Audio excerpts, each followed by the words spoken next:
What's up guys, my name is Ace, and with this year's release schedule for brand new games that are coming out, more specifically FPS titles that are coming out in the industry, it looks like the more strict style of skill-based matchmaking in regular public matches, not ranked playlists, is about to be put to the test. Now, just to be perfectly clear at the beginning of this video, so we're all on the same page, when I'm talking about skill-based matchmaking in this, I'm talking about the more recent style of skill-based matchmaking or engagement-optimized matchmaking that we've been seeing pop up in many games, primarily Call of Duty. At least that's what I'm primarily used to, is Call of Duty's matchmaking system. I'm not talking about their old school skill-based matchmaking system, because the franchise has had skill-based matchmaking for a very long time, but before Modern Warfare 2019, it was obviously a very different system that seemed to basically just protect the lowest of low-skill players or brand new players with new accounts, and then once you reached that relatively low skill threshold, it seemed like everybody was just thrown into regular matchmaking. I also want to be very clear here, when I'm talking about this skill-based matchmaking, I'm not talking about ranked playlists, I'm talking about regular, casual, public matches. And the reason I wanted to bring this topic back up from the dead, I haven't talked about skill-based matchmaking for a while now. This is due to the fact that many of the games that we're expecting to come out in the near future, like before the end of this year, are either not going to have skill-based matchmaking at all, or they've come out and said they're aiming for more of a loose skill-based matchmaking system. Just a few examples of this. First up, the big one, Battlefield 2042. As far as we know, and if we go based on franchise history, there's going to be no actual skill-based matchmaking, and I'm talking about the process of finding a match. However, there will of course be team balancing, and this is something that Battlefield has always done, and that makes complete sense. Everybody gets into their lobby purely based off of connection, and then they balance the teams out from there. This means there's going to be a huge mix of skill levels throughout that game. You're going to have some great people on your team, some really terrible people on your team, and everything in between. But for the most part, they're going to try their best to keep those teams relatively balanced. Then let's talk about Splitgate, which has really been blowing up in popularity to the point where I can't even get on the servers. It takes a very long time to even get into a server to play the game because it's so popular right now.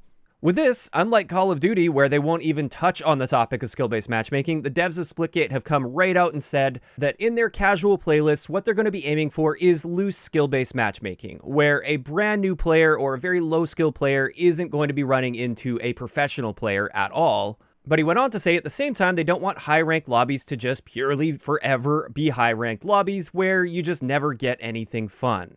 Now, he also went on to say that they are open to feedback on this, and if things feel too tight, they can loosen things up, or if the community feels like it's too loose and they're not being challenged enough, they can tighten things up a little bit. Or, presumably, once the game fully launches, they can just go into ranked playlists.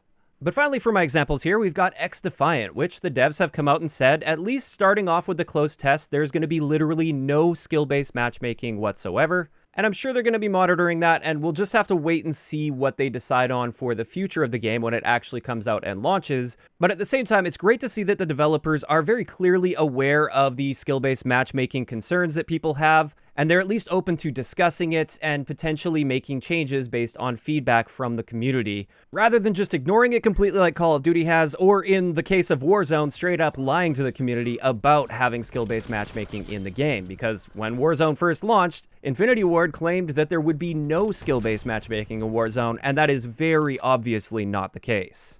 And overall, I think this is all great news that we're seeing more developers at least being open to talking about their skill-based matchmaking systems and potentially making changes based on community feedback.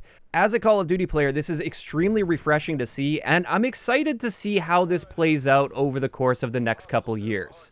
I think we are finally going to be seeing this strict skill-based matchmaking system properly put to the test now that there's going to be competition and alternatives. So if you don't like the strict skill-based matchmaking of Call of Duty, for the past couple years, it's not like there's been too many other viable games that are similar that you can jump into and escape that skill-based matchmaking. Now we are going to have those options, and it'll be very interesting to see how that will impact Call of Duty if they continue with the same skill-based matchmaking system that they've had for the past couple years, which at this point I just assume they're going to be doing for the next Call of Duty game.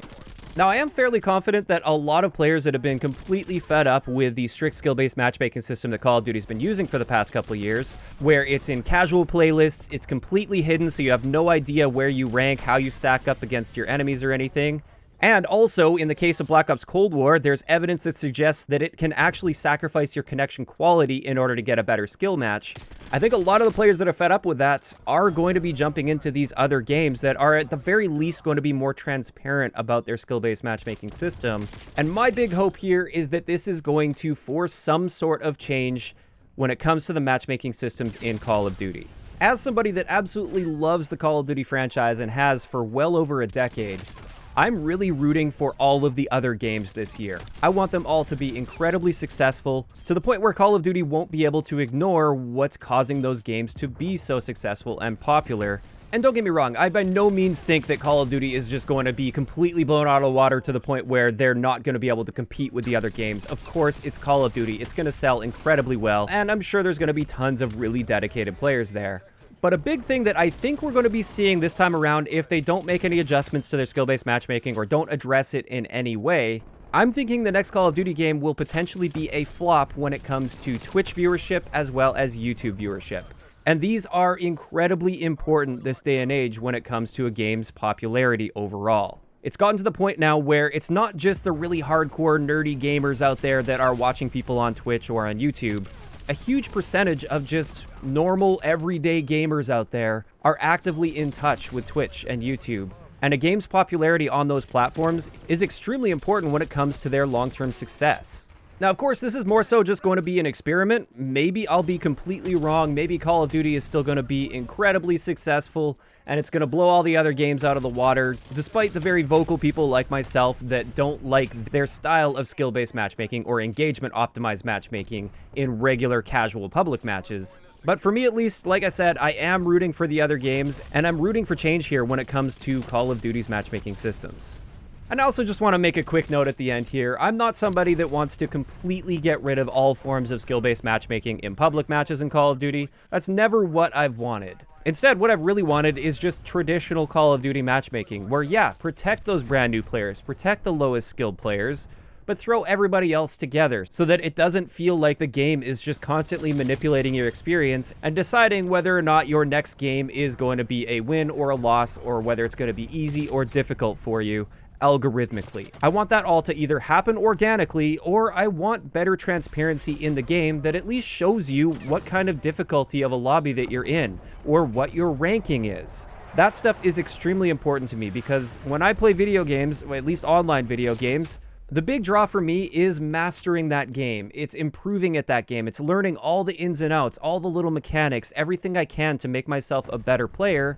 And I like to be able to see that progress. I like to be able to track that progress, whether that's through an improvement in performance over time, which would happen with a very loose skill-based matchmaking system or no skill-based matchmaking at all. You would see your performance improve over time, since statistically, the vast majority of players you play against are going to be falling somewhere around the average. So you'll see how you stack up against the average player, or just give us some sort of a rank or some way that we can track our improvement over time.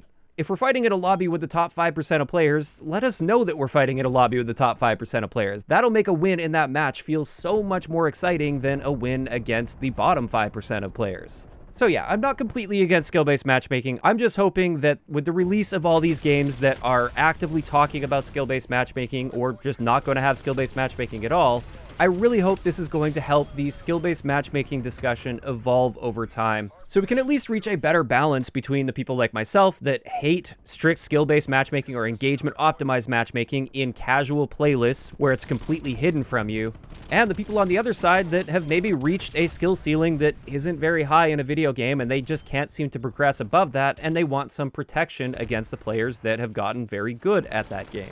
I think there's definitely a better solution out there for Call of Duty that would appease both sides of this, and I hope this is going to get that conversation going.